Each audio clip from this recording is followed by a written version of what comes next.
Assalamu alaikum students.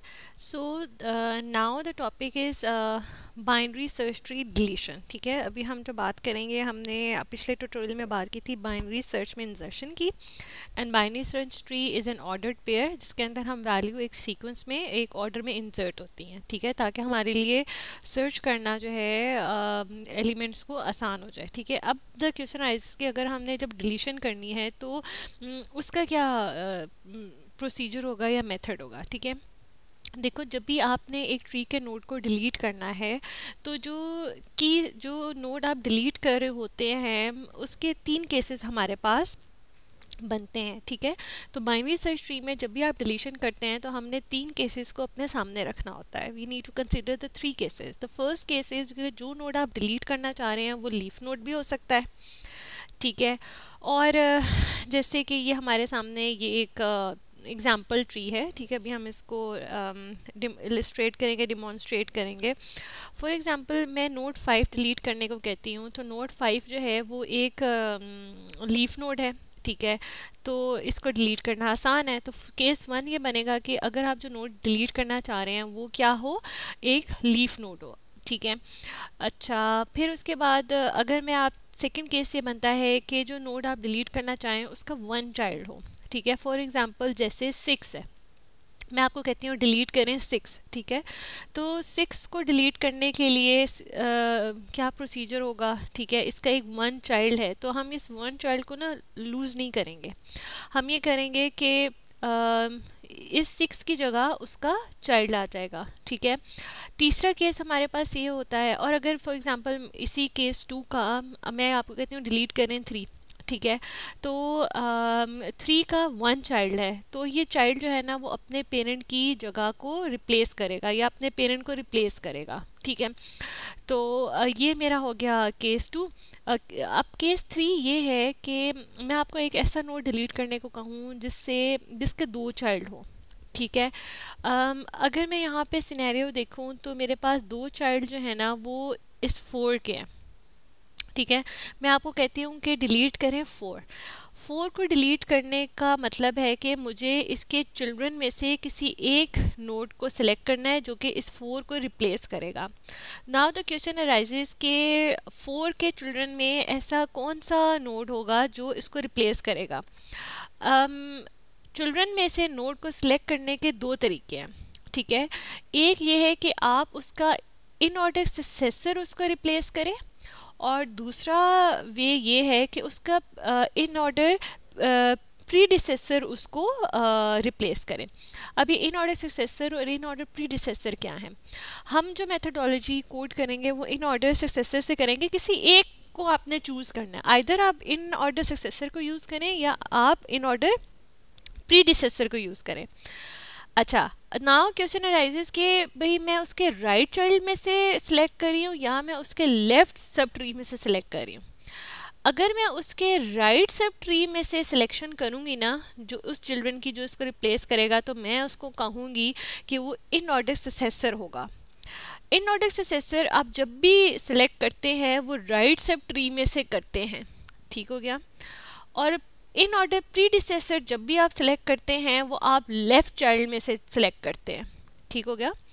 Now I repeat, question जो case है वो 3 ये है कि आप एक ऐसा नोड डिलीट करना चाह रहे हैं जिसके 2 चिल्ड्रन हैं. For example 4. अब बात यह है कि आप जब 4 को डिलीट करते हैं तो कौन सा चिल्ड्रन आके उसको रिप्लेस करेगा. आपने वो चिल्ड्रन या तो लेफ्ट सब ट्री में से सिलेक्ट करना है या राइट सब ट्री में से सिलेक्ट करना है. अगर मैं वो चिल्ड्रन जो इस 4 नोड को रिप्लेस करेगा वो मैं राइट सब ट्री में से सिलेक्ट करूँगी ना, तो वो कहलाएगा इन ऑर्डर सक्सेसर. और अगर मैं उसके लेफ्ट सब ट्री में से उसको सिलेक्ट करूँगी ना, तो वो कहलाएगा इन ऑर्डर प्रीडिसेसर. अब बात ये है कि आखिर वो सिलेक्शन का क्राइटेरिया क्या है, किस बेसिस में मैं, अगर फॉर एग्जांपल मैं ये चूज़ कर लेती हूँ कि मैं राइट सब ट्री में से एक एलिमेंट सेलेक्ट करूँगी और उसको 4 के साथ रिप्लेस कर दूँगी. अब बात ये है, now the next question is कि राइट सब ट्री में से भी वो कौन सा चिल्ड्रन है जो सेलेक्ट होगा. तो हम ये कहते हैं कि राइट सब ट्री में से जो सबसे मिनिमम वैल्यू आपका नोड होगा ना, एलिमेंट होगा, आपने उसको सेलेक्ट करना है.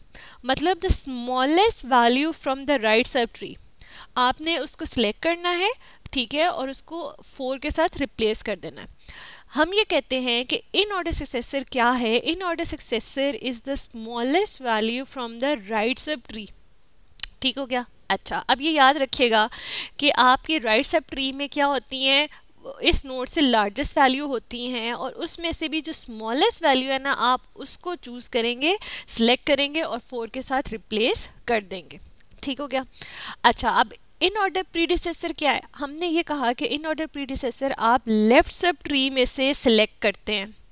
अच्छा, अब बात यह है कि लेफ्ट सब ट्री में से भी कौन सा एलिमेंट सेलेक्ट होगा, सिलेक्शन का क्राइटेरिया क्या है, तो हम कहते हैं कि the largest from the left subtree is called as inorder predecessor. अच्छा, अब जब मैं 4 के लेफ्ट सब ट्री में से लार्जेस्ट वैल्यू देखूँ ना, तो वो 3 है। ठीक हो गया। तो मैं ये कहती हूँ कि या तो मैं 4 को 3 के साथ रिप्लेस करूँ इन ऑर्डर प्रीडिसेसर के साथ, या मैं 4 को 5 के साथ रिप्लेस करूं इन ऑर्डर सक्सेसर के साथ। दोनों में से किसी एक वैल्यू के साथ भी आप रिप्लेस कर दें तो बोथ आर वैलिड। ठीक है, जो अब हम कोड करेंगे अपने नेक्स्ट ट्यूटोरियल में वो होगा इन ऑर्डर सक्सेसर। ठीक है। अच्छा, now let's go through the execution. ये जो तीनों केसेस मैंने go through the demonstration, sorry, अभी हम क्या करेंगे, हम इन तीनों केसेस को इस एग्जांपल के ऊपर रन करेंगे and then we will code it. ठीक है। अब फॉर एग्जांपल वो ये कह रहा है कि जी 2 को डिलीट करें। ठीक है, हमने ये 2 था, 2 को डिलीट करने का तरीका ये है कि जो उसका पेरेंट नोड होगा, उसका जो भी वो चाइल्ड है, हमने अगर 2 डिलीट करना है ना, तो हमने ये आइडेंटिफाई करना होगा ड्यूरिंग कोड कि ये जो उसका ये 2 डिलीट करना है ना, तो इसको मुझे इसका जो पेरेंट है ना, उसके जो लेफ़्ट या राइट पे, ये जहाँ पे भी है, यहाँ पे वो लेफ़्ट चाइल्ड है 3 का, हम इस 3 के उस लेफ़्ट चाइल्ड को नल कर देंगे तो ये 2 क्या हो जाएगा, डिलीट हो जाएगा। ठीक है, ये हम उसका पॉइंटर ख़त्म कर देंगे। ठीक है। अच्छा, अब अगला हमने क्या डिलीट करना है, 2 डिलीट हो गया। अच्छा, next we have to delete is 8। ठीक है, 8 कहता है कि जी 8 ये कहता है कि मेरा क्या है, 1 चाइल्ड है। ठीक है, यहाँ पे देखें, ये 8 मैंने डिलीट करना है। अच्छा, 8 हमने कहा कि जब भी आपके नोड का 1 चाइल्ड होता है तो वो 1 चाइल्ड अपने पेरेंट को क्या कर लेता है, रिप्लेस कर देता है। So there is no doubt in that. ठीक है, there is no confusion in that. तो सिंपली क्या होगा, यहाँ पे मुझे कौन से रेफरेंस अपडेट करने की ज़रूरत पड़ेगी। देखिए, क्यू किसका पेरेंट, 8 किसका पेरेंट है, 10 का, तो 10 के इस लेफ़्ट चाइल्ड को, ठीक है, मैं किसका एड्रेस दे दूंगी, 4 का।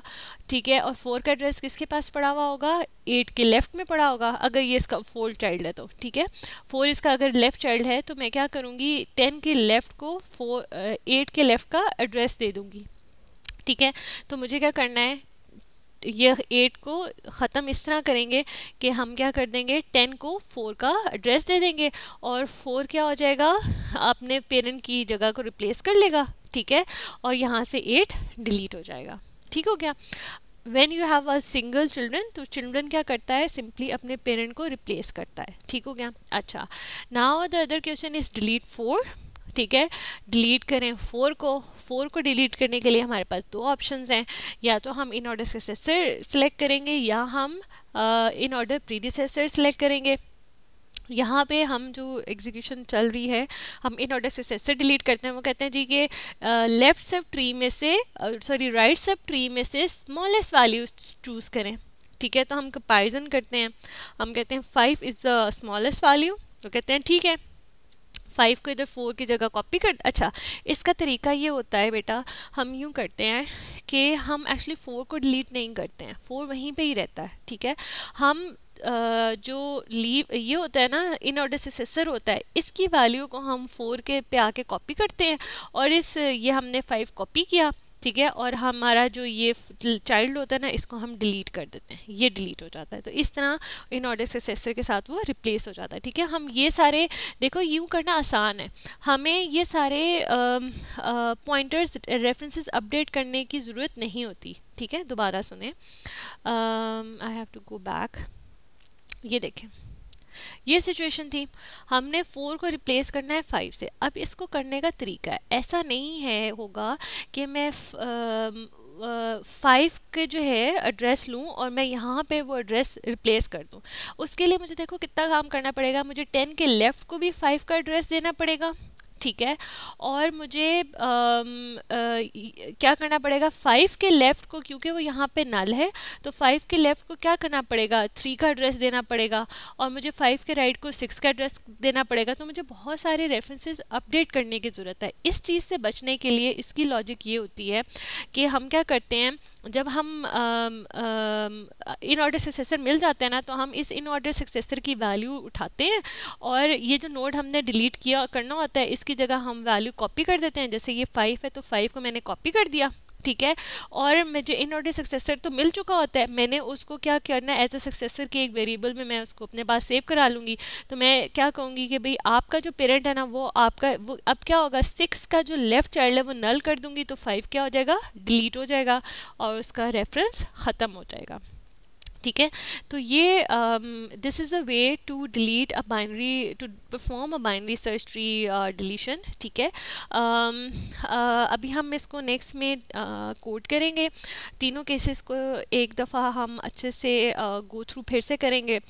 जो सीक्वेंस आपको दोबारा से एक्सप्लेन ये करना मैं चाह रही हूँ कि हमने बाइनरी ट्री पढ़ा, बाइनरी ट्री के बाद हमने एक्सप्रेशन ट्रीज पढ़े, एक्सप्रेशन ट्री के बाद हमने कहा जी बाइनरी ट्री के अंदर किसी फॉर्म में डाटा ऑर्डरली नहीं हो रहा होता, ठीक है, सेव हो रहा होता, स्टोर होता। अगर हम किसी ऑर्डर में सेव कराना चाहते हैं ना, तो हम फिर बाइनरी सर्च ट्री बनाएंगे, ठीक हो गया।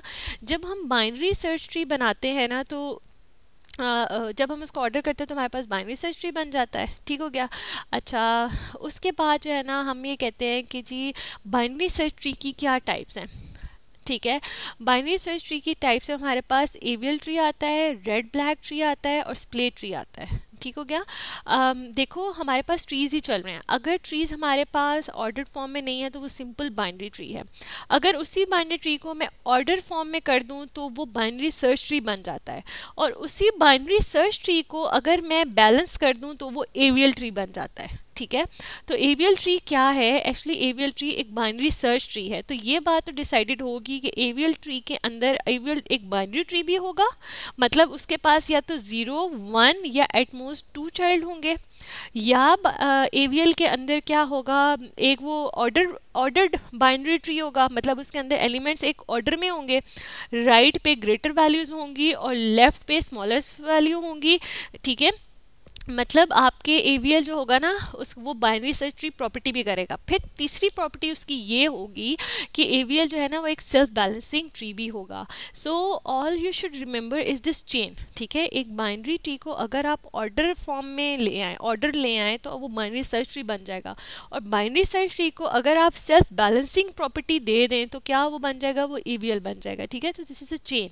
So now let's move towards the code. Please अपने environments ओपन कर लें, and in the next tutorial we will code the binary search tree deletion. Thank you so much.